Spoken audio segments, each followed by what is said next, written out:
Hey everyone, it's Sumi. Today we're making a South Indian style soya biryani. If you've been to a South Indian restaurant or a buffet, you've definitely tried this. It's very different from its layered North Indian counterpart, but is extremely rich in flavor, so let's get cooking.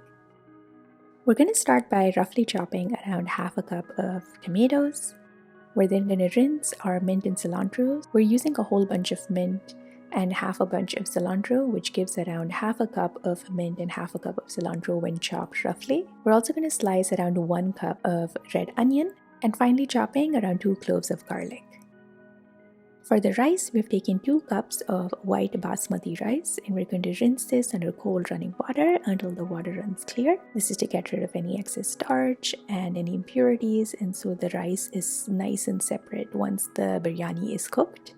We're also going to rinse 2 cups of soya chunks. You can find this at any Indian grocery store.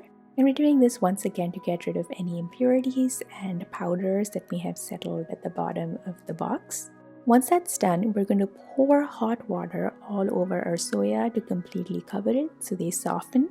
And we're going to cover this bowl and soak our soya chunks for around 15 minutes. And we're going to set this aside. We're setting a pot with high sides on medium-high heat, to which we're going to add 2 tablespoons of refined coconut oil, adding in 1 teaspoon of cumin seeds, 1 teaspoon of fennel seeds.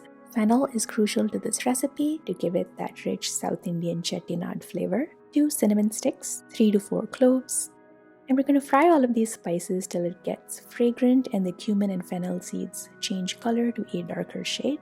Our spices have started to smell amazing, so we're going to add in our sliced onions, the chopped garlic, and we've also added 2 Thai green chilies that we have slit in the center.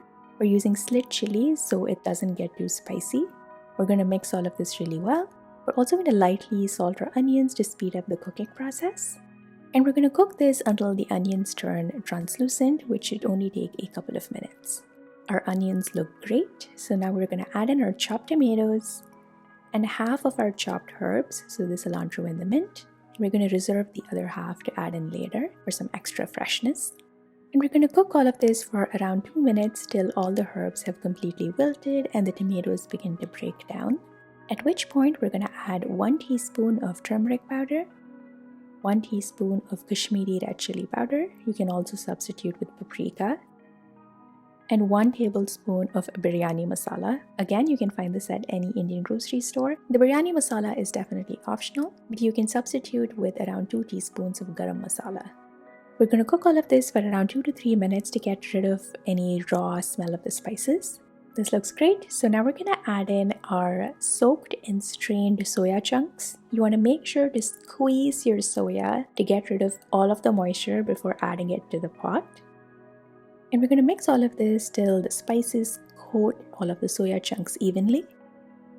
We're now adding 1 cup of frozen vegetables. We're just using peas and carrots. You can just skip this step, or you can also add any veggies of your choice like cauliflower, green beans, carrots, or like I mentioned, you can just skip the vegetables altogether and it'll taste just as amazing. We're using frozen vegetables to make this easier, but you can also use fresh veggies.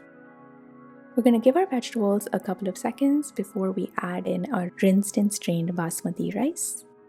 Once again, mix this well, and we're going to toast the rice and the spices as well for around 2 minutes.